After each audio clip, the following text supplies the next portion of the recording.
Okay, thank you so much. Thank you so much for joining the class today. So,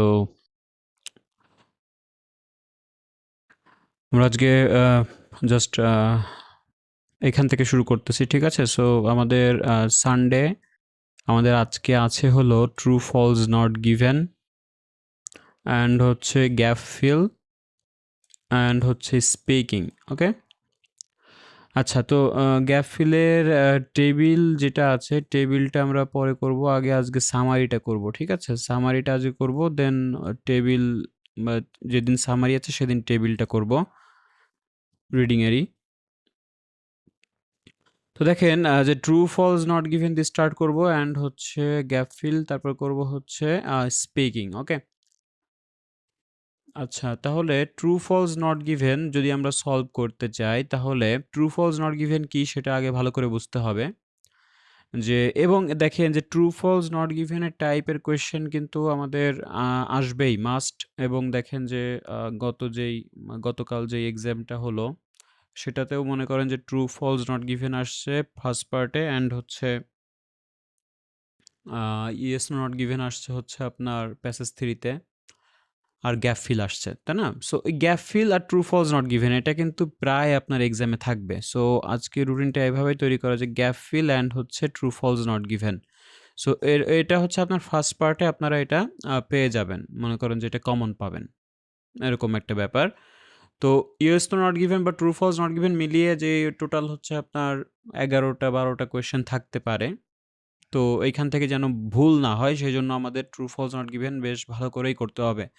so এখানে আসলে ভুল হওয়ার কিছু কারণ আছে, সেগুলো একটু ব্যাখ্যা করি। So true false not given কি, 3টা অপশন থাকে, তাই না? এখানে ট্রু, ফলস অথবা নট গিভেন 3টা অপশন থাকে। এখন যে কোনো একটা অপশনই আপনাকে রাইট অ্যান্সার হিসেবে নিতে হবে। তো অনেক সময় আমরা নট গিভেনে আর কি সমস্যাটা করি যে স্টেটমেন্টের তথ্যটা আমরা প্যাসেজের তথ্যের সঙ্গে আসলে বুঝে উঠতে পারি না বা খুঁজে পাই না, বা বিষয়টা আসলে গোলমেলে লাগে, যার কারণে আমরা নট গিভেনটা নিয়ে অনেক সময় নষ্ট করে ফেলি বা সিদ্ধান্তটা নিতে পারি না, ঠিক আছে? তো এটা যদি ধরতে পারা যায় তাহলে ফলস এবং ট্রু কিন্তু একদম ইজিলি বের করা যাবে। সো দেখেন ফলস কিভাবে আমরা বের করব, ট্রু কিভাবে বের করব, এগুলো কিছু নিয়ম আছে, সেগুলো একবার দেখে নিই। এক নম্বর হচ্ছে যে স্টেটমেন্টের ভেতর কয়টি তথ্য সেটা বের করব। আচ্ছা, স্টেটমেন্ট কি? স্টেটমেন্ট হচ্ছে আমি একটু দেখাই যে সাপোজ এইখানে আমাদের অনেকগুলো স্টেটমেন্ট আছে ১ থেকে ৭ পর্যন্ত। আর আমাদের এটা হলো ইনফরমেশন বা প্যাসেজ। তো এইখান থেকে আমাদের স্টেটমেন্টগুলো আগে পড়তে হবে, ঠিক আছে? সবকিছুতে রিডিংয়ের সময় স্টেটমেন্টগুলো আগে পড়ার চেষ্টা করবেন এবং দেখবেন যে স্টেটমেন্টের ভিতর কয়টি তথ্য তারা শেয়ার করছে বা দিচ্ছে। তো সেসব তথ্য যদি মিলে যায় প্যাসেজের সঙ্গে তাহলে হবে ট্রু, যদি বিপরীত বোঝায় তাহলে হবে ফলস, আর যদি ওই সম্বন্ধে কোনো তথ্য ক্লিয়ার করা না থাকে তাহলে হবে নট গিভেন। আচ্ছা, তাহলে এটা গেল। দেন হচ্ছে তার মানে কি স্টেটমেন্টের কয়টি তথ্য সেটা কিভাবে বের করব? দেখেন যে আমাদের যেমন এইখানে একটা স্টেটমেন্ট আছে, এইটাকে অনেক একটা বড় স্টেটমেন্ট। এই স্টেটমেন্টগুলো কি করতে হবে? আমাদেরকে ভাগ করতে হবে যে ২টা করে ওয়ার্ড পড়তে পারি বা ৩টা করে ওয়ার্ড পড়তে পারি, যাতে করে আমি অন্তত অনুবাদ করতে পারি, ঠিক আছে? তো এইজন্য কয়টা তথ্য আছে সেটা আমরা এইভাবে ২টা কিওয়ার্ড আমি এভাবে দাগাতে পারি। আচ্ছা। এরপরে দেখেন যে মনে রাখবো স্টেটমেন্টের কিওয়ার্ডের সিনোনিম থাকতে পারে। অবশ্যই যেগুলো স্টেটমেন্ট আছে সেগুলোর অবশ্যই আপনি তো হুবহু তথ্য খুঁজে পাবেন না। যদি এটা ট্রু বলে তাহলে তো অবশ্যই তারা প্যারাফ্রেজ করে দিবে বা অন্যভাবে তারা কথা বলবে বা একটু সিনোনিম ওয়ার্ড ইউজ করবে। সো মূল কিওয়ার্ড কি, যেমন আপনি ভার্ব এবং অ্যাডজেক্টিভের তথ্যগুলো হুবহু নাও পেতে পারেন। কিন্তু নাউনগুলো আমরা ওইটাও কিওয়ার্ড পাবো কিন্তু ওটার কোনো সিনোনিম পাবো না। নাউনগুলো হচ্ছে নাউন ওইভাবেই থাকবে। কিন্তু কিওয়ার্ড যদি আপনি নেন ভার্ব অথবা অ্যাডজেক্টিভ, তাহলে এইগুলো সিনোনিম আমরা পেতে পারি। এখন ভার্ব আর অ্যাডজেক্টিভ কিভাবে বুঝবো?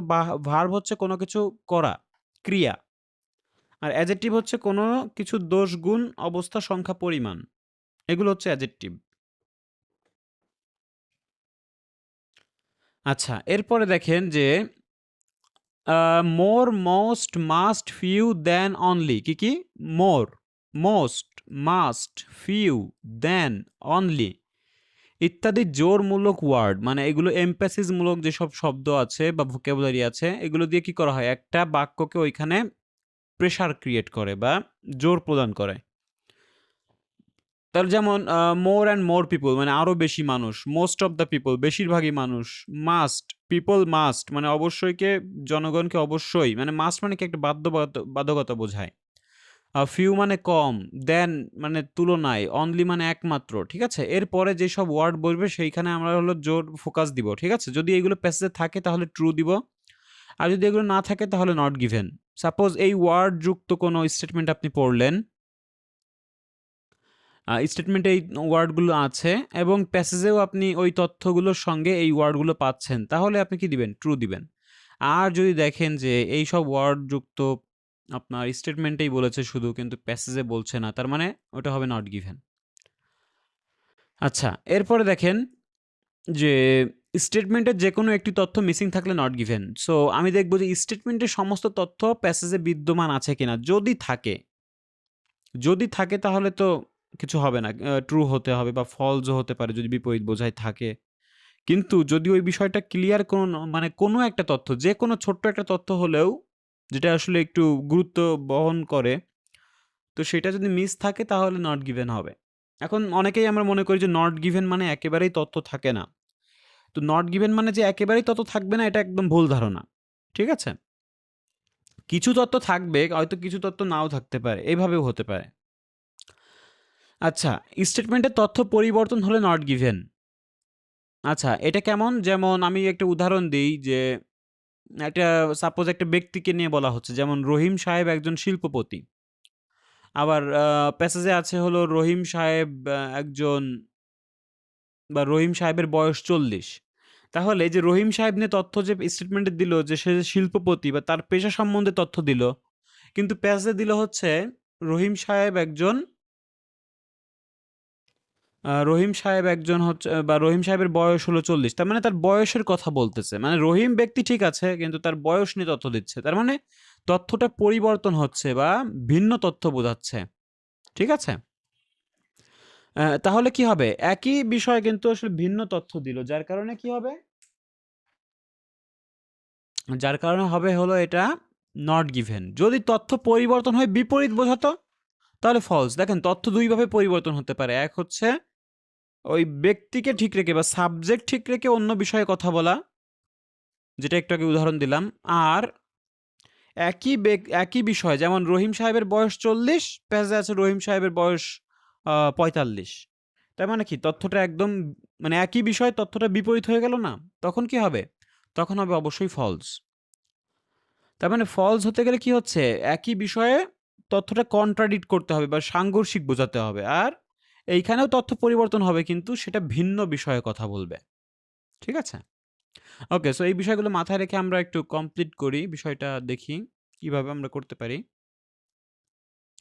এখানে দেখেন ট্রু, ফলস, নট গিভেন এর যে ৩ টা ধারণা আছে, এখানে এইগুলোই বলছে যে যদি স্টেটমেন্টটা এগ্রি করে ইনফরমেশনের সঙ্গে তাহলে ট্রু হবে। যদি বিপরীত বোঝায় বা কন্ট্রাডিক্ট করে তাহলে হবে ফলস। অ্যান্ড যদি ওই বিষয়ে কোনো ইনফরমেশন না থাকে তাহলে হবে নট গিভেন।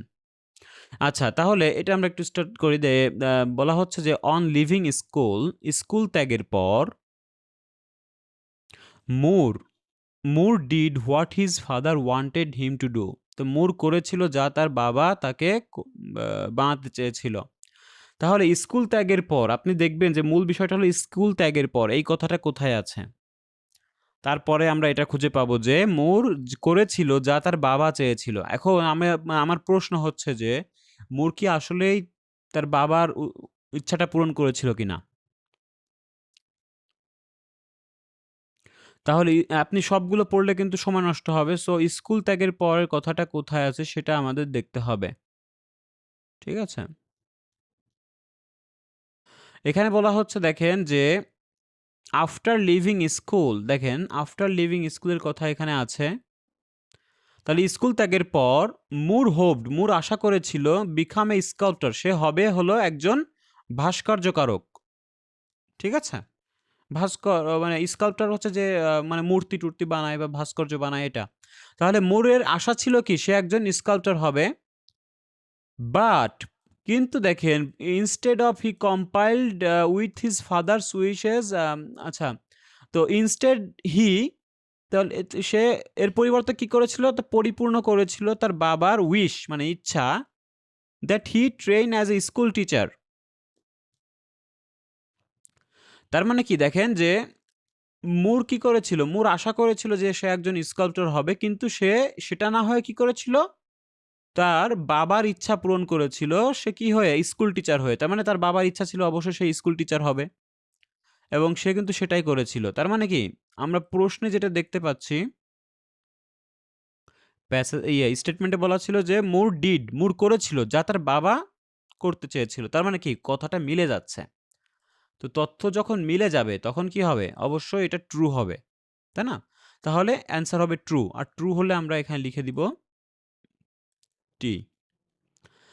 ওকে, তাহলে এটা গেল। দেন পরেরটা আমরা করব। এগুলো সিরিয়াল ভাবেও আসবে। ঠিক আছে? ট্রু, ফলস, নট গিভেন সবসময় সিরিয়াল মেইনটেইন করবে। সো ১ এর পর ২, ২ এর পর ৩ এভাবেই আমরা পাবো। সো ২ নাম্বার দেখেন যে Moore began studying sculpture in his first term at the Leeds school of art.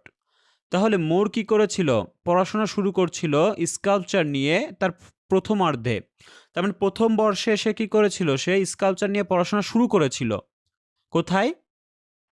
Leeds school of art. তার মানে দেখেন এগুলোও কিন্তু কিওয়ার্ড নিতে পারি, কিন্তু এগুলোর পরিবর্তন হবে না। কারণ যেহেতু কোনো নাম, সংখ্যা, তারিখ এগুলো আসলে কখনো চেঞ্জ হয় না। তাহলে এটা একটা ইউনিভার্সিটির নাম। সো লিডস বা স্কুলের নাম। সো লিডস স্কুল অফ আর্টে আমি এখানে দেখব যে আসলেই কি সে প্রথমার্ধে বা ১ম বর্ষে সে কি আ স্কাল্পচার নিয়ে পড়াশোনা করেছিল কিনা বা ভাস্কর্য নিয়ে পড়াশোনা করেছিল কিনা। তাহলে এটা আমি পাবো এর পরপরই যে এখানে যে হি হ্যাড অ্যাবান্ডন, ওকে এখানে নেই। আফটার দ্য ওয়্যার, আচ্ছা লিডস স্কুল অফ আর্টের কথা এখানে আছে। হোয়ার হি স্টাডিড ফর 2 ইয়ার, যেখানে সে 2 বছরের জন্য পড়াশোনা করেছিল। কোথায়? লিডস স্কুল অফ আর্টে। ইন হিজ ফার্স্ট ইয়ার, দেখেন ফার্স্ট ইয়ার মানে ফার্স্ট টার্মে he spend most of his time drawing. তাহলে তার প্রথম বছরে সে বেশিরভাগই সময় কাটিয়েছে কোথায়? ড্রয়িংয়ে। আর এখানে বলেছে যে সে প্রথমার্ধে আসলে স্কাল্পচার নিয়ে পড়াশোনা শুরু করেছিল। কিন্তু না, ওইখানে দেখলাম যে সে ড্রয়িং এর উপরে ব্যস্ত ছিল বা আঁকাআঁকিতে বেশি সময় দিচ্ছিল। তার মানে কথাটা কি একদম মানে একই বিষয়, তথ্যটা কি হলো? বিপরীত হয়ে গেল। যার কারণে এটা দিব হচ্ছে আমরা ফলস। ওকে। তাহলে এটা আমরা ফলস দিচ্ছি। দেন হচ্ছে ৩ নাম্বারটা দেখি যে when Moore started at the Royal College of Art, its reputation for teaching sculpture was excellent. তাহলে যখন মোর কি করেছিল? রয়্যাল কলেজ অফ আর্টটা স্টার্ট করেছিল বা এখানে কাজ শুরু করেছিল, এর রেপুটেশনটা বা টিচিং স্কাল্পচার ওয়াজ এক্সেলেন্ট। এই রয়্যাল কলেজ অফ আর্টের টিচিং মানে শিক্ষাগত যেই ভাস্কর্য যে নিয়ে শিক্ষা দেয় তার যে রেপুটেশন, যে খ্যাতিটা ছিল কি? এক্সেলেন্ট।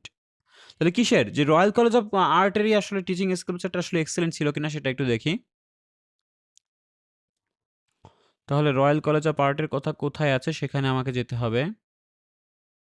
রয়্যাল কলেজ, ওকে। এরপরে যদি দেখি, আচ্ছা এই যে এইখানেই তো আমরা আছে যে এই যে royal college of art in London, okay. তো টিচিং স্কাল্পচারটা এক্সেলেন্ট ছিল কিনা সেটা আমাদের দেখতে হবে।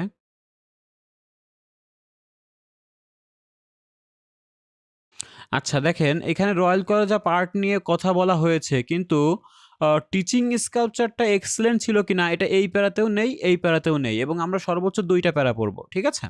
এর বেশি পড়ার দরকার নেই। যদি এই ২টা প্যারার ভিতরে খুঁজে পান ভালো করে দেখবেন। যদি না পান তো নট গিভেন দিয়ে দিবেন। ঠিক আছে? শুধু আমাদের মিল রেখেছে যে রয়্যাল কলেজ অফ আর্টের কথা জাস্ট মিল রেখেছে। কিন্তু তার টিচিং স্কাল্পচারটা আসলে এক্সেলেন্ট ছিল কিনা তখনকার সময়ে যখন সে স্টার্ট করেছিল, সো এইটা নিয়ে কোনো তথ্য আসলে দেওয়া হয়নি। যার কারণে এটা আমরা নট গিভেন দিতে পারি। সো নট গিভেন হলে আমরা এনজি লিখে দিব। ঠিক আছে? এনজি। ওকে, তার মানে ৪ নাম্বার দেখেন যে Moore became aware of ancient sculpture as a result of visiting London museum. তাহলে মুর কি হয়েছিল? অ্যাওয়ার মানে জেনেছিল বা সচেতন হয়েছিল যে অ্যানসিয়েন্ট স্কাল্পচার মানে প্রাচীনতম যেসব ভাস্কর্য আছে সেগুলো সম্বন্ধে সে অ্যাওয়ার হয়েছিল বা জ্ঞাত হয়েছিল। কিসের ফলে? লন্ডন মিউজিয়ামস ভিজিটিং এর ফলে। তো আসলেই কি সে লন্ডন মিউজিয়ামে গিয়ে এই সম্বন্ধে জানতে পেরেছে কিনা? মানে মানে প্রাচীনতম স্কাল্পচার নিয়ে সে জানতে পেরেছে কিনা এইখানে গিয়ে? যদি এরকম কোনো তথ্য হয় তাহলে তো ট্রু। যদি দেখি যে না অন্য কোনো মিউজিয়ামে গিয়ে সে এটা জানতে পেরেছে তাহলে তো হবে ফলস। আর যদি এরকম কোনো তথ্যই না থাকে যে সে অ্যানসিয়েন্ট স্কাল্পচার নিয়ে কোনো তথ্য আসলে যদি না থাকে তাহলে তো হবে নট গিভেন। তাহলে এটা আমরা দেখি যে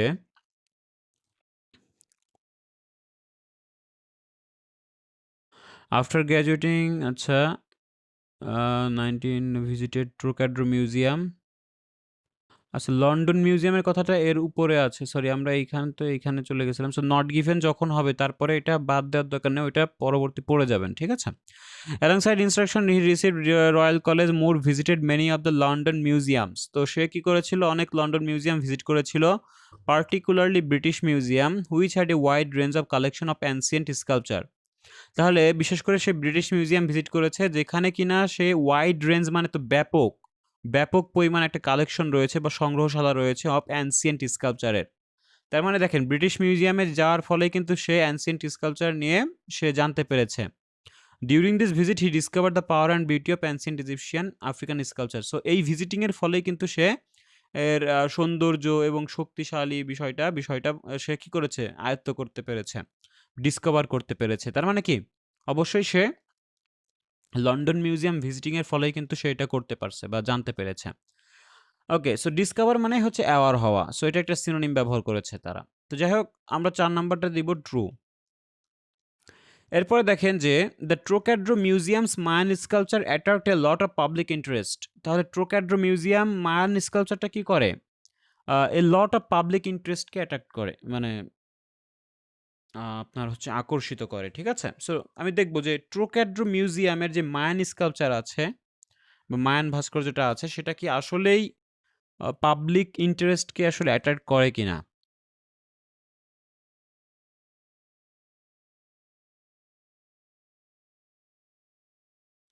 আচ্ছা, আমরা এটা দেখি যে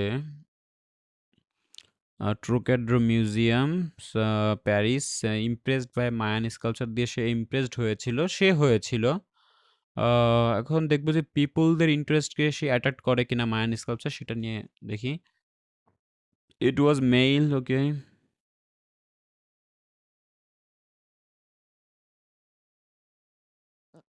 আচ্ছা, শুধু আপনার ট্রোক্যাড্রো মিউজিয়ামের কথা বলা হয়েছে কিন্তু সে ইমপ্রেসড হয়েছে। কিন্তু পাবলিক ইমপ্রেসড হয়েছে কিনা সেরকম কোনো তথ্য আসলে আমরা পেলাম না। ঠিক আছে? এখন সে হলো কি হলো না ওটা আমার দেখার বিষয় না। আমার দেখা হচ্ছে যে স্টেটমেন্টের কোনো তথ্যই কিন্তু আমরা পেলাম না। যে মায়ান স্কাল্পচার নিয়ে জাস্ট কিছু কিওয়ার্ড আছে কিন্তু এ লট অফ পাবলিক ইন্টারেস্টকে অ্যাট্রাক্ট করে কিনা এরকম কোনো তথ্য আসলে আমরা দেখতে পাচ্ছি না। যার কারণে কি দিব? এটা আমরা নট গিভেন দিতে পারি।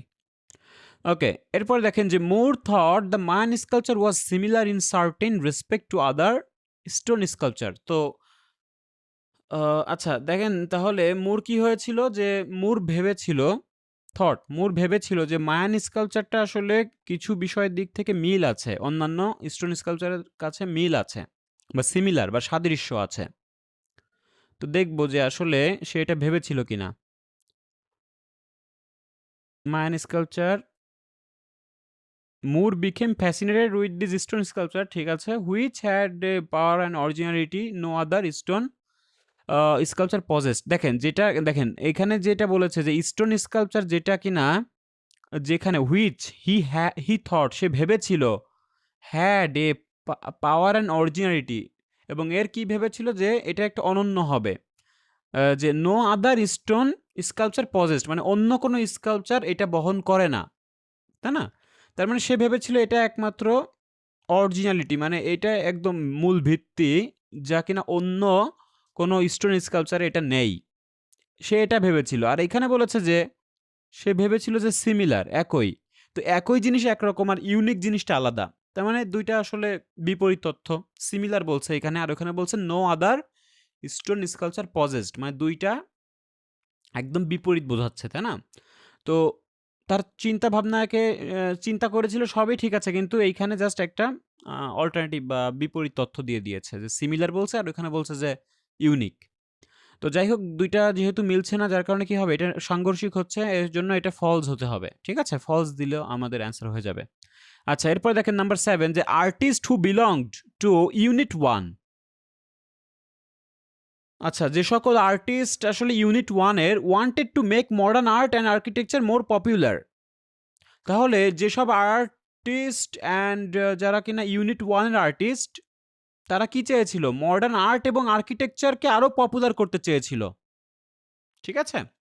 তাহলে আমি আবার প্রশ্ন করছি যে মডার্ন আর্ট এবং আর্কিটেকচারকে আরো পপুলার করতে চেয়েছিল কারা? ইউনিট 1 এর আর্টিস্টরা। তাহলে ইউনিট 1 এর আর্টিস্টরা আসলেই কি এটা করতে চেয়েছিল কিনা দেখি। সো ইউনিট 1 এর কথা এখানে আছে। দেখেন এখান থেকে একটু পড়ি যে মোর এক্সেপশনাল ওকে এত সালে সে sculpture institution okay in 1933 he became a member of group of young artist called unit 1। So সে একটা ইয়াং আর্টিস্টদের একটা গ্রুপে যোগ দিল। সেটা কি? সেটা হচ্ছে ইউনিট 1। তো ইউনিট 1 হচ্ছে একটা আর্টিস্টদের গ্রুপ। তো এখন এদের উদ্দেশ্য কি আসলে আর্ট এবং আর্কিটেকচারকে পপুলার করা কিনা সেটা দেখব। The aim of the group, মানে এই গ্রুপের একটা উদ্দেশ্য ছিল was to convince the English public. তো ইংলিশ পাবলিকদেরকে কনভিন্স করা বা রাজি করানো অফ দ্য ম্যারিটস, মানে ম্যারিটস মানে হচ্ছে যে সুবিধা, and emerging the international movement in the modern art and architecture. দেখেন মডার্ন আর্ট এবং আর্কিটেকচারকে তারা কোথায় নিয়ে যেতে চেয়েছিল? ইন্টারন্যাশনাল পর্যায়ে নিয়ে যেতে চেয়েছিল। ঠিক আছে? তার মানে কি? অবশ্যই গ্রুপের উদ্দেশ্য কি? এটা আন্তর্জাতিক পর্যায়ে নিয়ে যাওয়া। তার মানে কি? আরো পপুলার করা। ঠিক আছে? মানে মোর পপুলার করা। ওকে, তার মানে কথাটা আসলে ঠিক আছে। যার কারণে আমরা কি দিব? তথ্যটা আসলে সঠিক। তাহলে 7 হচ্ছে আমাদের, আমরা ট্রু দিয়ে দিতে পারি। তাহলে দেখেন যে ট্রু ফলস নট গিভেন আসলে কিভাবে আমরা বেস করে দিচ্ছি যে তথ্যগুলো যখন বিপরীত বোঝাবে ইজিলি আমরা খুঁজে পাবো, কিন্তু মূল একটা জায়গায় আর কি, যেমন দেখেন মূর থট এখন সবই মিল পাচ্ছেন। এখন মিল পেলেই যে ট্রু দিয়ে দিবেন না। এখানে কিছু তথ্য এখানে যে পার্থক্য ছিল, বিপরীত ছিল, যার কারণে এটা ফলস হলো। আর এইখানে দেখেন এই কথাটা মিল আছে বা তথ্য পেয়েছে, কিন্তু এই অ্যাট্রাক্ট করে লট অফ পাবলিক ইন্টারেস্ট এটা কিন্তু বলা হয়নি, যার কারণে এটা নট গিভেন হয়েছে। তারপরে দেখেন যে সে কিন্তু অ্যানসিয়েন্ট স্কাল্পচার নিয়ে জানতে পেরেছিল এই লন্ডন মিউজিয়াম ভিজিটিং এর ফলেই। ঠিক আছে? এইজন্য আমরা ট্রু দিয়েছি এটা। অ্যান্ড হচ্ছে যে এর রেপুটেশনটা যে এক্সেলেন্ট ছিল সেটা নিয়ে কোনো তথ্য আমরা পাইনি, এজন্য এটা নট গিভেন দিয়েছি। আর ২ নাম্বার যেটা দিয়েছি সেটা হলো ফার্স্ট টার্মে সে ড্রয়িংয়ে ব্যস্ত ছিল। আর এখানে বলছে যে সে স্কাল্পচার নিয়ে পড়াশোনা করেছে। তার মানে কথাটা বিপরীত, যার কারণে এটা ফলস দিয়েছি আমরা। আর এইখানে দেখেন লিভিং স্কুলের পর অবশ্যই মুর কি করেছে? তার বাবার উইশটা পূরণ করেছিল স্কুল টিচার হয়ে, এজন্য আমরা ট্রু দিয়েছি। ওকে? সো এভাবে আপনারাও একটু true false not given try করবেন বাসায় ক্যামব্রিজ বই থেকে। ৪টা ৫টা করবেন। ঠিক আছে? এবং করে আমাকে বলবেন যে এই কয়টা হয়েছে, আমার এই কয়টা ৫টা করেছিলাম, এই কয়টা হয়েছে। ঠিক আছে? এভাবে। আচ্ছা, এটা হোমওয়ার্ক থাকবে আপনাদের ট্রু ফলস নট গিভেন এর উপরে। দেন হচ্ছে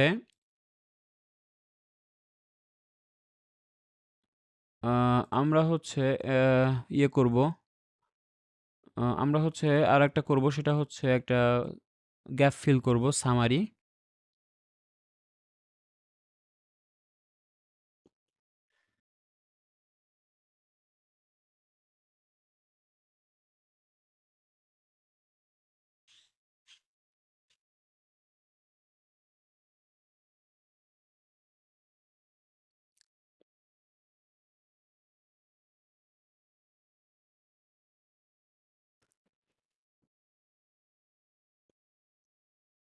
আচ্ছা, তো আমরা একটা গ্যাপ ফিল করি, সামারি।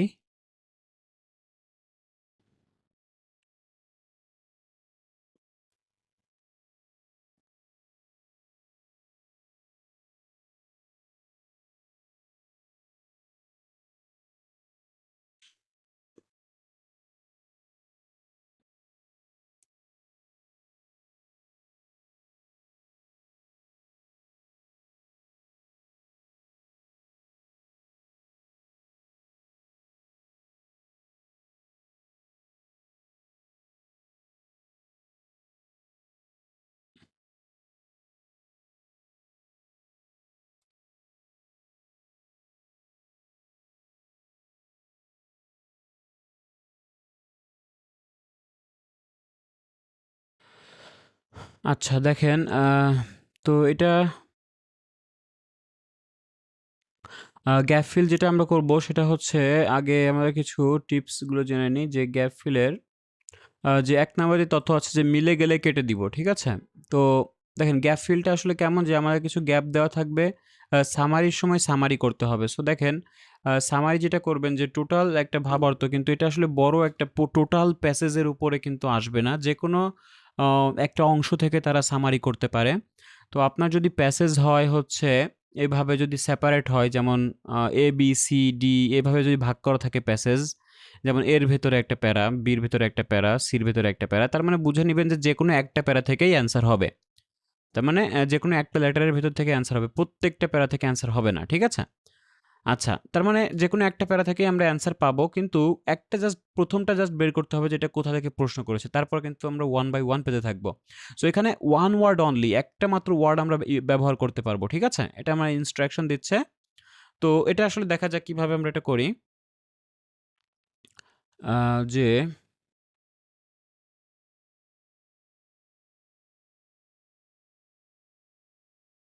দেখেন তাহলে মিলে গেলে কেটে দিব। ১ নাম্বার তথ্য মিলে গেলে কি কেটে দিব?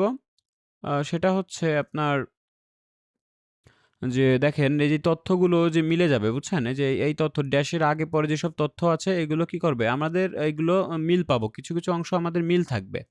তো মিল থাকলে কি করব? ওই মিল অংশগুলো আমরা নিব না। ওইগুলো বাদ দিয়ে দিব। মনে, মনে এগুলো কেটে দিব, বাদ দিয়ে দিব। ঠিক আছে? কারণ অনেক সময় কনফিউজড হয়ে যান যে এই তথ্যগুলো আসলে কোনটা অ্যান্সার নিব। যখন আপনি কাটতে থাকবেন যেমন বিশেষ করে প্রিপোজিশন কেটে দিবেন। তারপর হচ্ছে যেগুলো তথ্য অলরেডি মিলে যাচ্ছে সেগুলো কেটে দিবেন। এভাবে কাটতে, কাটতে কি হবে? আপনার অ্যান্সারটা শর্ট হয়ে আসবে। ঠিক আছে? তখন ইজিলি পাওয়া যাবে। আচ্ছা, তো এটা আমরা দেখি যে এটা আমরা করার সময় বুঝতে পারবো। তারপরে দেখেন যে ড্যাশের আগে পরে অবশ্যই সিনোনিম থাকবে। সো রিডিং মানেই হচ্ছে সিনোনিম। ঠিক আছে? তো সিনোনিম অবশ্যই থাকবে। এগুলো তো আর হুবহু থাকবে না। হুবহু থাকলে তো সবাই বুঝতো যে এই কথাগুলো বলতেছে। কিন্তু দেখবেন যে সিনোনিম বাদে আপনি অন্যগুলো ধরেন যে যেগুলো একটু নাউন টাইপের বা যেগুলো আসলে চেঞ্জ হবে না, এরকম কিছু একটা সেইগুলো যেমন রিকোয়ার্ড এগুলো কি? এগুলো হচ্ছে একটা রিকোয়ার্ড মানে দরকার, প্রয়োজন, ঠিক আছে? নিড। আচ্ছা, তারপর হচ্ছে এনার্জি তো নিড বা রিকোয়ার্ড এগুলো সিনোনিম আসতে পারে। অপারেট মানে পরিচালনা করা, এর একটা সিনোনিম আসতে পারে। কিন্তু এই সানলাইট কিন্তু দেখেন সূর্যরশ্মি এর কোনো সিনোনিম নেই। এটা এভাবেই আসবে। সো এইগুলো নিলে আপনারা ইজিলি ওইখানে চলে যেতে পারবেন যে আপনার এই তথ্যটা কোথায় আছে। তাই না? তো ড্যাশের আগে পরে সব সিনোনিম আকারে থাকবে। যদি সিনোনিম ধরতে পারেন ভালো, না ধরতে পারলে অ্যাডজেক্টিভ গুলো নিয়ে নিবেন বা নিবেন, নাউন গুলো নিয়ে নিবেন। এরপরে দেখেন যে that, which, where, full stop, comma এর আগের শব্দটা উত্তর হয়। অনেক সময় দেখবেন যে আপনি প্যাসেজে দ্যাট এর আগে, হুইচ এর আগে, হোয়ার এর আগে, ফুল স্টপের আগে, কমার আগে আমরা কি পাবো? উত্তর পাবো। ঠিক আছে? আচ্ছা, এরপরে দেখেন অনলি ওয়ান ওয়ার্ড দিতে বললে প্রথম শব্দটা বাদ দিব। তো আমাদের দেখেন অনলি ওয়ান ওয়ার্ড দিতে বলেছে। তো ওয়ান ওয়ার্ড দিতে বললে কি করতে হবে? আমাদের মূল যে শব্দটা আছে, তাই না? মূল শব্দ হচ্ছে আপনার ড্যাশের আগে সাপোজ আপনার এই যে ডিফারেন্ট লোকেশন হলো আপনার অ্যান্সার হলো। এখন আপনি কি নিবেন যে ডিফারেন্ট লোকেশনস নাকি ডিফারেন্ট কোনটা নিবেন? তো যেহেতু একটা ওয়ার্ড দিতে হবে সো আপনাকে অবশ্যই লোকেশনসটা নিতে হবে। ডিফারেন্টটা আপনি বাদ দিবেন। ঠিক আছে? আচ্ছা। এরপর দেখেন যে অনলি ওয়ান ওয়ার্ড দিতে বললে বেশিরভাগ অ্যান্সার আপনার ৯০ ভাগ নাউন দিয়ে হবে। সো আমাদের দেখেন আজকে ওয়ান ওয়ার্ড বলেছে। সো বেশিরভাগ উত্তর আমার কি হবে? 90% অ্যান্সারই আমার নাউন দিয়ে হবে। নাউন কি? নাউন হচ্ছে কোনো কিছুর নাম। আপনি আশেপাশে যা দেখতে পাচ্ছেন সব হচ্ছে নাউন। যেমন বই, খাতা, কলম, পেন্সিল সব যা আছে সব ম্যাটেরিয়ালস সব নাউন। ঠিক আছে? তো এইভাবে আপনারা গেস করতে পারেন এগুলো অ্যান্সার হতে পারে। তারপরে দেখেন যে সামারি করার সময় প্রশ্নে একাধিক প্যারা থাকলে উত্তর একাধিক প্যারা থেকে হবে। তো দেখেন এটা একটু বুঝিয়ে দিই। যেমন এই প্যারাগুলো আপনার এরকম হতে পারে যে এটা তো একটা প্যারা। তার মানে আপনার প্রশ্ন উত্তরও কিন্তু একটা প্যারা থেকেই হবে। আর যদি এখানে ২ টা প্যারা থাকতো, সাপোজ এখানে একটু স্পেস দিয়ে আরেকটা প্যারা দিত, তার মানে আপনার প্যাসেজ থেকেও হয়তো ২ টা বা ৩ টা প্যারা থেকে অ্যান্সার নিতে হতো। ঠিক আছে? তো এটা আমরা আজকে যেহেতু এই লেটার টাইপের সো এগুলো অন্যরকম। এটা যেকোনো একটা প্যারা থেকেই হবে। অনেক সময় লেটার ছাড়া আসে যেমন শুধু প্যাসেজ আসে। তখন এখানে যদি একাধিক প্যারা থাকে আপনার প্রশ্ন প্যাসেজেও কিন্তু একাধিক প্যারা থেকে অ্যান্সার হতে পারে। আচ্ছা, এরপরে দেখেন যে a and the am is are in on of at by with for etcetera এরপর উত্তর থাকে, মানে আর্টিকেল, অক্সিলারি ভার্ব এবং প্রিপোজিশনের পরে কিন্তু উত্তর থাকে। ঠিক আছে? আচ্ছা, এরপর দেখেন গ্যাপ ফিল সিরিয়াল মেনে উত্তর হবে। অবশ্যই সিরিয়ালগুলো ফলো করবেন। ঠিক আছে? ১ এর পর ২, ২ এর পর ৩, ৪ এভাবে যেখানে ১ নাম্বারে অ্যান্সার পেয়েছেন এবং যেখানে ওটা শেষ হয়েছে ২ নাম্বারের অ্যান্সারটা তার পর থেকে শুরু হবে। সো অবশ্যই এগুলো সিরিয়াল দিয়ে আসবে। আচ্ছা, এরপর ১০ নাম্বার যেটা আছে যে অ্যান্ড এর আগে পরের ওয়ার্ড ফলো করে উত্তর হয় এবং অ্যান্ড এর আগে যদি নাউন থাকে অ্যান্ড এর পরেও নাউন হবে। সাপোজ অ্যান্ড এর আগে রহিম আছে, অ্যান্ড এর পরে কি হবে? যদি ড্যাশ থাকে। অ্যান্ড এর পর অ্যান্ড এর আগে রহিম অ্যান্ড ড্যাশ, তার মানে করিম হবে ওইখানে। মানে ওইখানেও একটা ব্যক্তির নাম হবে। এটা বোঝাতে চাচ্ছি আমি।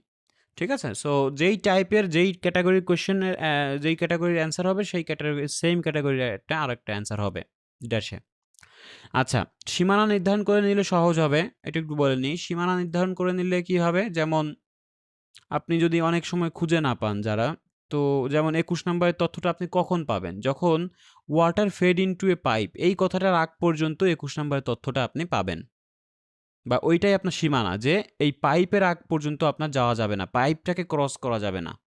যদি ক্রস করে ফেলেন তাহলে মনে করবেন যে আপনি অ্যান্সারটা রেখে অনেক দূরে চলে আসছেন। ঠিক আছে? তার মানে এই পাইপের আগ পর্যন্ত আমরা এই ২১ নম্বরের তথ্যর অ্যান্সারটা খুঁজতে পারি। ওকে, এটা হলো সীমানা নির্ধারণ করে নিবেন আপনারা। এরপরে প্রশ্নে কোনো স্থান, সময়, সংখ্যা থাকলে এগুলো কিওয়ার্ড হিসেবে নিতে হয়। সো প্রশ্নে যদি দেখেন যে কোনো জায়গায় সময়, সংখ্যা আ এবং এগুলো আছে যে অবশ্যই এগুলো কিওয়ার্ড হিসেবে নিয়ে নিবেন। ঠিক আছে? আচ্ছা। তাহলে এটা একটু করি আমরা। দেখেন যে এখানে হাউ দ্য ডিসোনেটর ওয়ার্কস, কিভাবে ডিসোনেটর কাজ করে। দেখেন এখানে আমরা এটা বের করতে হবে। ১ম এ জাস্ট আমাদের লোকেশনটা বের করতে হবে, তারপরে 1 বাই 1 সবই আমরা ইজিলি সলভ করতে পারবো। দেখেন the energy required to operate the desalinator comes from sunlight. তাহলে সানলাইট থেকে যে এনার্জিটা নেয় সেটা আমাদের বের করতে হবে। তাহলে সেই প্যারাটা কোন জায়গায় আছে সেটা আমরা দেখি এ নাম্বারে আছে কিনা। সানলাইট থেকে এনার্জি প্রয়োজন পড়ে। শুধু সানের কথা বলা হয়েছে কিন্তু সানলাইট থেকে এনার্জি নেয় সেরকম কোনো তথ্য এতে নেই। বিতেও নেই। সিতে দেখেন এখানে আছে, দেখেন জাস্ট সানলাইট। ঠিক আছে? তার মানে দেখেন এখানে বলা হবে, তার মানে এই সি নাম্বারে সমস্ত অ্যান্সার আছে। বুঝছেন? সি নাম্বারে আমরা সব তথ্য পেয়ে যাব। সো দেখেন প্যাসেজটা, তার মানে আপনার প্যাসেজটা এতটুকু হয়ে গেল। এখন তার মানে কি ঘন, ঘন অ্যান্সার পাবেন আপনারা। ওকে, এখন দেখেন যে সানলাইট, তাহলে it doesn't require generated power supply, just Sunlight হলেই হবে। কিন্তু আমার প্রশ্ন কি? এখন প্রশ্ন আমরা সলভ করি যে the device can be used in different locations. তো ডিভাইসটা বিভিন্ন লোকেশনে ব্যবহার করা যায়। As it has dash. এখন আমাকে প্রশ্ন করতে হবে ড্যাশে কি বসবে? যে অ্যাজ ইট হ্যাজ, হ্যাজ মানে কি? আছে। ইট মানে ইহার, ইহার আছে কি? ড্যাশ। তাহলে ইহার কি আছে যার মাধ্যমে এটা বিভিন্ন লোকেশনে ব্যবহার করা যায়? প্রশ্ন করবেন এভাবে যে এই ইয়ের কি আছে, এই ডিভাইসের কি আছে, সেটা আমার প্রশ্ন। তাহলে ইট মেজার্স এত থেকে এত ইজি টু ট্রান্সপোর্ট, মানে ইজি টু ট্রান্সপোর্ট মানে কি? এটা সহজেই পরিবহনযোগ্য, মানে বিভিন্ন লোকেশনে নিয়ে যাওয়ার কথা বলা হচ্ছে। তার মানে একই কথা যে easy to transport. Thanks to its two wheels. তো এখানে ধন্যবাদ জানানো হচ্ছে এটা ২ টা হুইলসকে, মানে চাকাকে। তাহলে আমি অ্যান্সার কি নিব? আমার হুইলস, টু হুইলস হচ্ছে আমার অ্যান্সার। ২ টা চাকার জন্যই কিন্তু এটা ইজিলি ট্রান্সপোর্ট করা যাচ্ছে। মানে বিভিন্ন লোকেশনে ব্যবহার করা যাচ্ছে। দেখেন এটা কিন্তু ফুল স্টপের আগেই আমরা অ্যান্সারটা পেয়েছি। আমি কি বলেছিলাম যে আমরা কিন্তু ফুল স্টপের আগে অ্যান্সারটা পেতে পারি। এই যে ফুল স্টপের আগের শব্দটা কিন্তু অ্যান্সার হয়। তাহলে আমরা কি করব? সরি। আমরা হচ্ছে এখানে নিব হলো টু হুইলস। এখন টু হুইলস তো আমরা দিতে পারবো না। কারণ আমাদের এখানে ওয়ান ওয়ার্ড বলেছে। তার মানে কি দিব? আমরা এখানে হুইলস দিব। অ্যান্সার হবে হুইলস। আচ্ছা, তাহলে এখানে আমি হুইলস লিখে দিই। টু টা বাদ দিয়ে দিব। কারণ আমি বলেছিলাম যে আপনারা নাউনটা নেওয়ার চেষ্টা করবেন। ঠিক আছে? কারণ ওয়ান ওয়ার্ড তো। এইজন্য আপনি ১ম টা বাদ দিয়ে দেন, নাউনটা নেওয়ার চেষ্টা করেন। ঠিক আছে? তার মানে এখানে হুইলস হলো চাকা, চাকা হলো এখানে অ্যান্সার হবে। তাহলে অ্যাজ হিট অ্যাজ হুইলস যেহেতু এর আছে চাকা, এজন্য এটা ডিফারেন্ট লোকেশনে ব্যবহার করা যায়। কথাটাও মিলছে।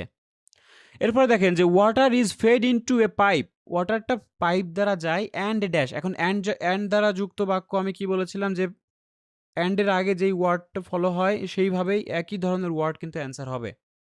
তাহলে অ্যান্ড এর আগে কি আছে? অ্যান্ড এর আগে পাইপ আছে।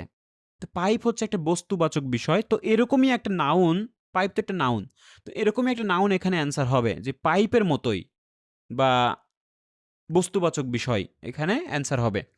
তাহলে দেখি যে water fed into a pipe এই কথাটা কোথায় আছে? তারপরে আরেকটা জিনিস তারা বলবে সেটা কোনটা? যেটা কিনা যেটা কিনা দিয়ে পানি প্রবাহিত হয়ে সোলার প্যানেলে পৌঁছে যায়। আচ্ছা, তাহলে পাইপের কথাটা কোথায় সেটা আমরা বের করি। Water enters through a pipe কথাটা পেয়েছি। And flows as a thin film. এবং ফ্লো হয় কি দিয়ে? আরেকটা বিষয় অ্যান্ড ফ্লো হয়। ফ্লোর কথা তো আমরা ছিলই। এটা তো নেওয়া যাবে না অ্যান্সার। ফ্লোর কথা তো এই যে ছিলই। সো মিলে গেলে কি করব? আমরা এগুলো বাদ দিয়ে দিব। এগুলো কেটে দিব। এগুলো আপনার অ্যান্সার নিবেন না। অ্যান্ড ফ্লো হয় কি দিয়ে দেখেন? সেটা হলো আমার অ্যান্সার। ফ্লো হয় অ্যাজ এ থিন ফিল্ম দিয়ে। থিন ফিল্ম মানে চিকন একটা ফিল্ম দিয়ে এটা প্রবাহিত হয়। তাহলে আপনার অ্যান্সার কি হবে? Thin film. কিন্তু যদি নো মোর দ্যান 2 ওয়ার্ডস বলতো, 2 ওয়ার্ডস বললে আমরা ২ টাই অ্যান্সার নিতে পারতাম। থিন ফিল্ম লিখে দিতাম। কিন্তু যেহেতু 1 ওয়ার্ড নেব তার মানে থিনটা কেটে দেন। মানে অ্যাডজেক্টিভটা বাদ দিয়ে দেন, ফিল্মটা নেন। কারণ পাইপটা তো একটা নাউন। তো এই নাউনটাই আপনাকে নিতে হবে। থিন মানে চিকন, এটা নেওয়া যাবে না। তার বাম পাশেরটা বাদ দিয়ে দেন। তাহলে আপনি কি নিবেন? এখানে অ্যান্সার হবে কি? Pipe and a film. Okay. তাহলে ফিল্ম হচ্ছে আমার অ্যান্সার। তারপর the water then enters a boiler. এরপরে ওয়াটারটা একটা বয়লারে যায়। When it turns into steam যেটা এখানে বাষ্পে পরিণত হয়। Any particles in the water are caught in a dash. তো যে কোনো ধরনের পার্টিকেল কোথায় আটকা পড়ে? In a dash. তো কিসে আটকা পড়ে? একটি ড্যাশে আটকা পড়ে। দেখি কোথায় এই পার্টিকেলস মানে ময়লা আবর্জনা কোথায় আটকা পড়ে সেটা আমরা দেখি।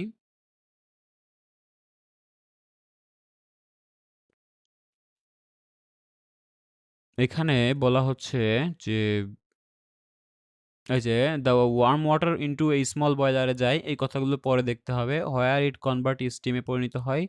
আচ্ছা এগুলো দেখার দরকার নেই। The device has a very simple filter to trap particles. দেখেন টু ট্র্যাপ পার্টিকেলস। পার্টিকেলসগুলো আটকাতে ডিভাইসের কি আছে? একটি ভেরি সিম্পল ফিল্টার আছে। তার মানে কোথায় গিয়ে আটকে যায়? সিম্পল, ভেরি সিম্পল ফিল্টারে আটকে যায়। তাহলে আমার অ্যান্সার কিন্তু এই ৩ টাই। যদি নো মোর দ্যান 3 ওয়ার্ডস বলতো তাহলে আমরা এই ৩ টাই অ্যান্সার নিতাম। ভেরি সিম্পল ফিল্টারে লিখতাম। যদি নো মোর দ্যান 2 ওয়ার্ডস হতো তাহলে সিম্পল ফিল্টার। আর যদি 1 ওয়ার্ড বলতেছে তার মানে শুধু ফিল্টারটা নিব। ওকে?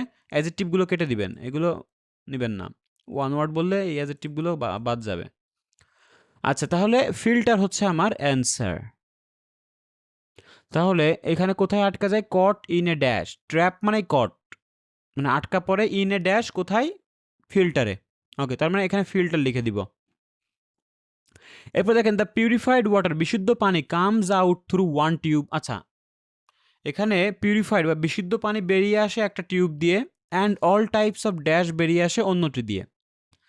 তার মানে এখানে ২টা টিউবের কথা বলতেছে। একটা টিউব দিয়ে পিউরিফাইড ওয়াটার বেরিয়ে আসে আর একটা টিউব দিয়ে কি বেরিয়ে আসে সেটা কিন্তু বলেনি। সেটা আমরা দেখি।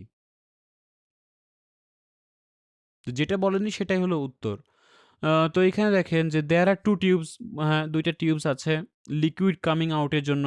ঠিক আছে। 1 ফর দ্য ওয়েস্ট। আচ্ছা ওয়েস্টের কথা কি ওইখানে পেয়েছিলাম? না। ওইখানে পেয়েছিলাম হচ্ছে বিশুদ্ধ পানির কথা। তার মানে এইটাই হবে অ্যান্সার। কারণ যেহেতু ২টা একটা তথ্য তো আমরা জানিই। আরেকটা তথ্য যেটা বলা নেই সেটা হলো ওয়েস্টের কথা বলা ছিল না। তার মানে আরেকটা দিয়ে ওয়েস্ট বা ময়লা আবর্জনা বেরোয়। ঠিক আছে? তার মানে আমি কি দিব এখানে এ কি হবে? All types of West comes out through another. তাহলে অল টাইপস অফ ওয়েস্ট হবে এখানে অ্যান্সার। আর পিউরিফাইড এর কথা তারা সিনোনিম আকারে দেখেন এখানে রেখেছে। পিউরিফাইড মানে বিশুদ্ধ আর এই যে ডিসটাইটেলড ওয়াটার মানেও পিউরিফাইড ওয়াটার একই কথা। তার মানে একটা দিয়ে বেরোচ্ছে হলো ওয়েস্ট আর একটা দিয়ে হচ্ছে পিউরিফাইড ওয়াটার। তো ২টার কাজই আমরা দেখলাম। তো আমরা যেটা ছিল না সেটা হলো ওয়েস্ট এজন্য এটা নিলাম অ্যান্সার।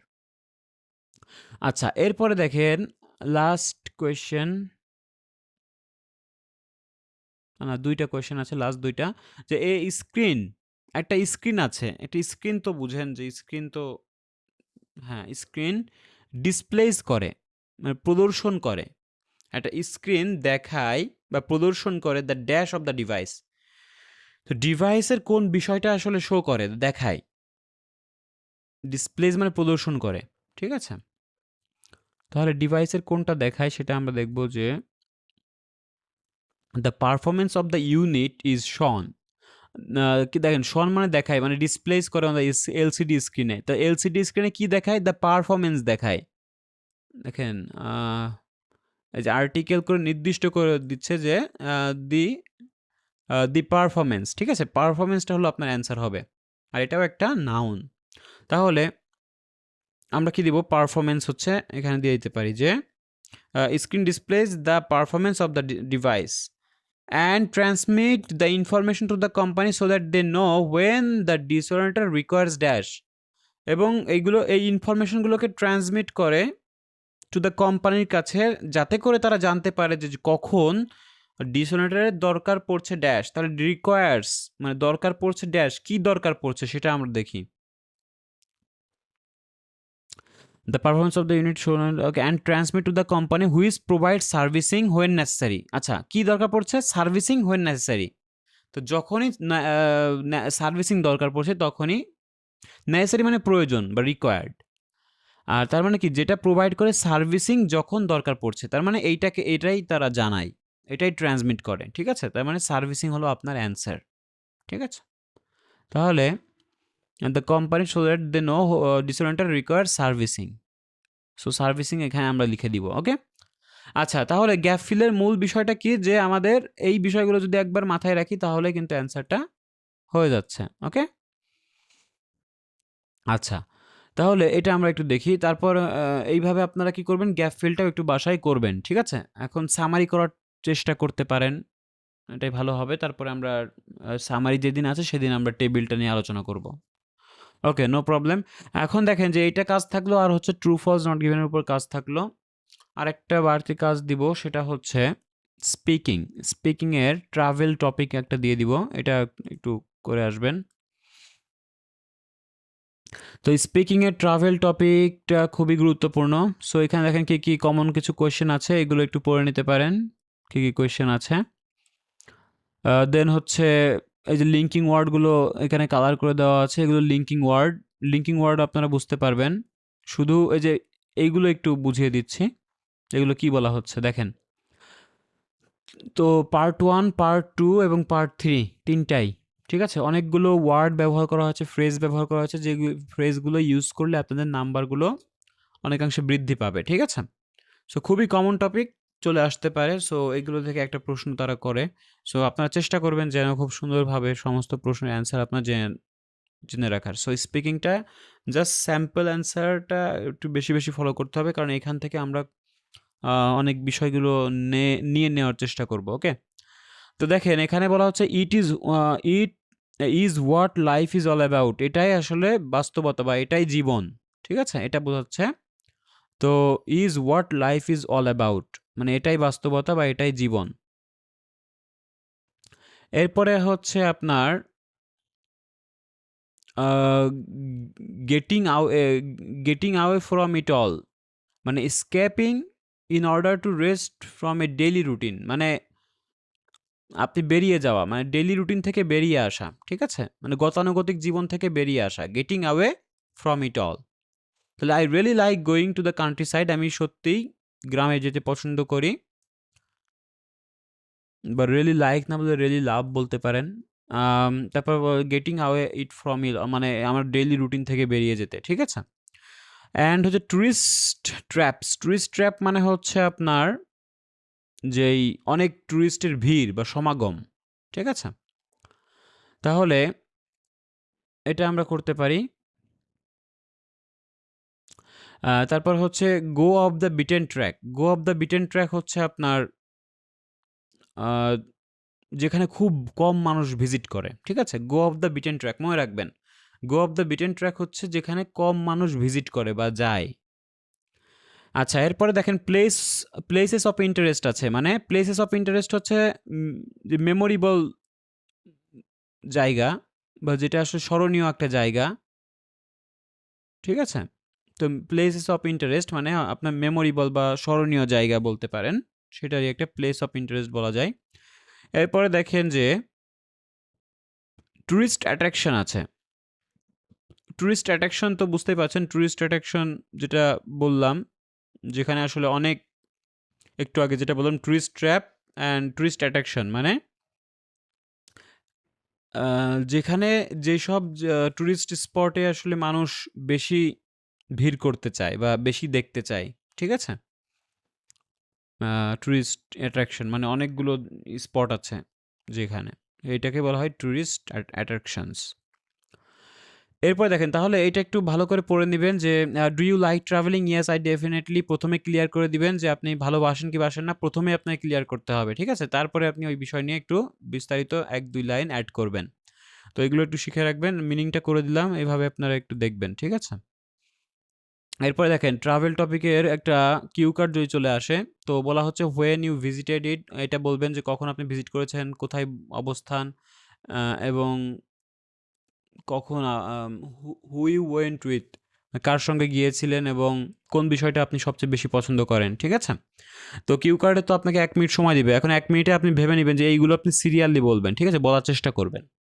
সিরিয়ালি বলার চেষ্টা করবেন। প্রথমে আপনি বলবেন যে কখন গেছেন, তারপরে কোথায় অবস্থান এবং কার সঙ্গে গেছেন এবং কেন আপনি পছন্দ করেন। তো এখানে কিছু ওয়ার্ড আছে যেগুলো আপনারা নাও জানতে পারেন, আমি একটু বলে দিচ্ছি। টুরিস্ট ডেস্টিনেশন মানে এটা তো বুঝতেছেন যে ডেস্টিনেশন মানে হচ্ছে গন্তব্যস্থল। তাহলে টুরিস্ট অ্যাট্রাকশন বা ডেস্টিনেশন একই কথা। তবে প্লেস অফ ইন্টারেস্ট হচ্ছে মেমোরেবল জায়গা যেটা বললাম। হর্ডস অফ টুরিস্ট মানে হচ্ছে মানে যেখানে ভিড়। হর্ডস আচ্ছা, হর্ডস অফ টুরিস্ট মানে হচ্ছে যেখানে অনেক ভিড়। ঠিক আছে? আর go out of season. Out of season মানে সিজনের বাইরে যাওয়া বা to go not within the main holiday period. তো হলিডে পিরিয়ডে না যাওয়া সেটা হলো গো আউট অফ সিজন। আচ্ছা, তারপরে ব্রেথ টেকিং ভিউ হচ্ছে অ্যামেজিং ভিউ যেটা বলে অ্যামেজিং ভিউ। অ্যামেজিং ভিউ না বলে আমরা ব্রেথ টেকিং ভিউজ বলতে পারি। ঠিক আছে? We enjoyed breathtaking view. আমরা এনজয় করেছিলাম অনেক অ্যামেজিং ভিউজ। আচ্ছা, পিকচারেস্ক। পিকচারেস্ক হচ্ছে আপনার মানে খুব সুন্দর বা বিউটিফুল। বিউটিফুলকে আমরা পিকচারেস্ক বলতে পারি। এটা আমরা ইউজ করতে পারি। অল্টারনেটিভ ওয়ার্ড ইউজ করলে কি হবে? আমার নাম্বারটা আরো একটু বেশি বেড়ে যাবে। ঠিক আছে? তো নাম্বার বাড়ানোর এটা একটা ভালো কৌশল যে আপনাকে অনেক ভোকাবুলারি ইউজ করতে হবে অ্যান্ড হচ্ছে কিছু ইডিয়মস ব্যবহার করতে হবে। তো এটা ব্যবহার করলে হবে। দেন হচ্ছে দেখেন পার্ট 3 তে কিছু আছে যে এখানে আছে যে চার্টার ফ্লাইট। চার্টার ফ্লাইট হচ্ছে যে আ চিপ মানে সস্তা যেসব রেগুলার ফ্লাইট আছে সেটা হলো চার্টার ফ্লাইট। তো চিপ রেগুলার ফ্লাইটকে আমরা চার্টার ফ্লাইট বলতে পারি। এরপরে ইয়থ হোস্টেলস আছে। ইয়থ হোস্টেল মানে হচ্ছে যে সস্তা হোটেল। তো ইয়থ হোস্টেল মানে হচ্ছে সস্তা হোটেল। ঠিক আছে? এইগুলো আমরা জাস্ট অল্টারনেটিভ ওয়ার্ড ইউজ করব যাতে করে নাম্বারটা আমরা বেশি পাই। সো ইয়থ হোস্টেল মনে রাখবেন যে এটা সস্তা হোস্টেল। তারপরে বুক এ ট্রিপ মানে অ্যারেঞ্জ করা। একটা ট্রিপ অ্যারেঞ্জ করাকে বুক এ ট্রিপ বলা হয়। বা ট্রিপটাকে ম্যানেজ করা, অ্যারেঞ্জ করা একই কথা। এরপর দেখেন যে ট্রাভেল এজেন্সি আছে। ট্রাভেল এজেন্সি তো বুঝেন যে যারা আসলে স্পেশাল কি করে? স্পেশালিজম বুকিং হলিডেগুলো বুক করে দেয় এবং থাকা খাওয়া সহ সবকিছু তাদের একটা প্যাকেজের আন্ডারে নিয়ে আসে। ঠিক আছে? সো এগুলো ট্রাভেল এজেন্সি বলা হয়। দেন হচ্ছে হলিডে ডেস্টিনেশন হচ্ছে আপনার যেই জায়গায় আপনি হলিডে কাটানোর জন্য যাচ্ছেন। ঠিক আছে? এটা হলো হলিডে ডেস্টিনেশন। এরপর দেখেন বাসম্যানস হলিডে। এটা একটা ভালো বাসম্যানস হলিডে তো আপনাকে বুঝতে হবে যে বাসম্যানস হলিডে মানে কি? মানে আপনার জবও করা, সাথে, সাথে ঘুরেও বেড়ানো। ঠিক আছে? যেমন আসলে কি করা হয় যে আপনি যখন একটা ফ্রি টাইম সিমিলারলি যখন কাজ করছেন তখনই আসলে কাজও হয়ে যাচ্ছে আবার ঘুরতেও যাচ্ছেন। এটাকে বলা হয় বাসম্যানস হলিডে। তো এই এক্সপ্রেশনটা এসেছে কোথা থেকে জানেন? যে যেখানে একটা বাস ড্রাইভার তার হলিডে ট্রাভেল কোথাও আরকি ঘুরে, ঘুরে বেড়ায় এবং বাসও চালায়। ঠিক আছে? তো তো এইজন্য বলা হয় এটাকে বাসম্যানস হলিডে। এটা একটা ফ্রেজ। এরপরে দেখেন গাইডেড ট্যুর। গাইডেড ট্যুর হচ্ছে একটা গ্রুপে যেসব পিপল হয় গাইডেড বাই অ্যান এক্সপার্ট দ্বারা। এক্সপার্ট দ্বারা যেসব আসলে পিপলদেরকে গাইড করা হয় সেটা হলো গাইডেড ট্যুর। তো এখানে অনেক মিনিং আছে যে আপনি একটু আগে পরে তথ্যগুলো বুঝেন তাহলে কেন এটা ব্যবহার করা হচ্ছে বুঝতে পারবেন। যে I definitely prefer travelling alone. বলা হয়েছিল যে do you prefer travelling alone or in a group? So I definitely prefer travelling alone. I like to plan trip by myself. When choosing is a guided tour you should always confirm to set a schedule. So অবশ্যই আপনাকে এটা তাদের time schedule maintain করতে হয়। এজন্য এটা আপনার খারাপ লাগে। এজন্য আমি একাই ট্রাভেল করতে পছন্দ করি। সো আপনি যদি মিনিং করে পড়েন সব বুঝতে পারবেন। আর যেটার মিনিংয়ে সমস্যা হতো সেটা তো আমি বলেই দিলাম। এখন আপনারা কি করবেন, এক লাইন করে পড়বেন এবং মুখ দিয়ে যতক্ষণ না ইজিলি বের হচ্ছে ততক্ষণ পর্যন্ত প্র্যাকটিস করবেন। ঠিক আছে? সো ট্রাভেল টপিকটা আপনাদের পড়া থাকবে। সো এটা একটু বাসায় করবেন। আমি এটা আপনাদেরকে দিয়ে দিব। ঠিক আছে? ওকে। সো আজকের মতো এতটুকু। যেই কাজগুলো দিলাম হোমওয়ার্ক সেগুলো একটু বাসায় করবেন। অ্যান্ড হচ্ছে এগুলো কমপ্লিট করে আমাকে একটু ইনফর্ম করলেই হবে। সো আগামীকাল রাত 10টায় ক্লাস আছে। থ্যাংক ইউ সো মাচ আজকের জন্য। দেন আগামীকাল 10টার দিকে জয়েন হবেন। ওকে, থ্যাংক ইউ।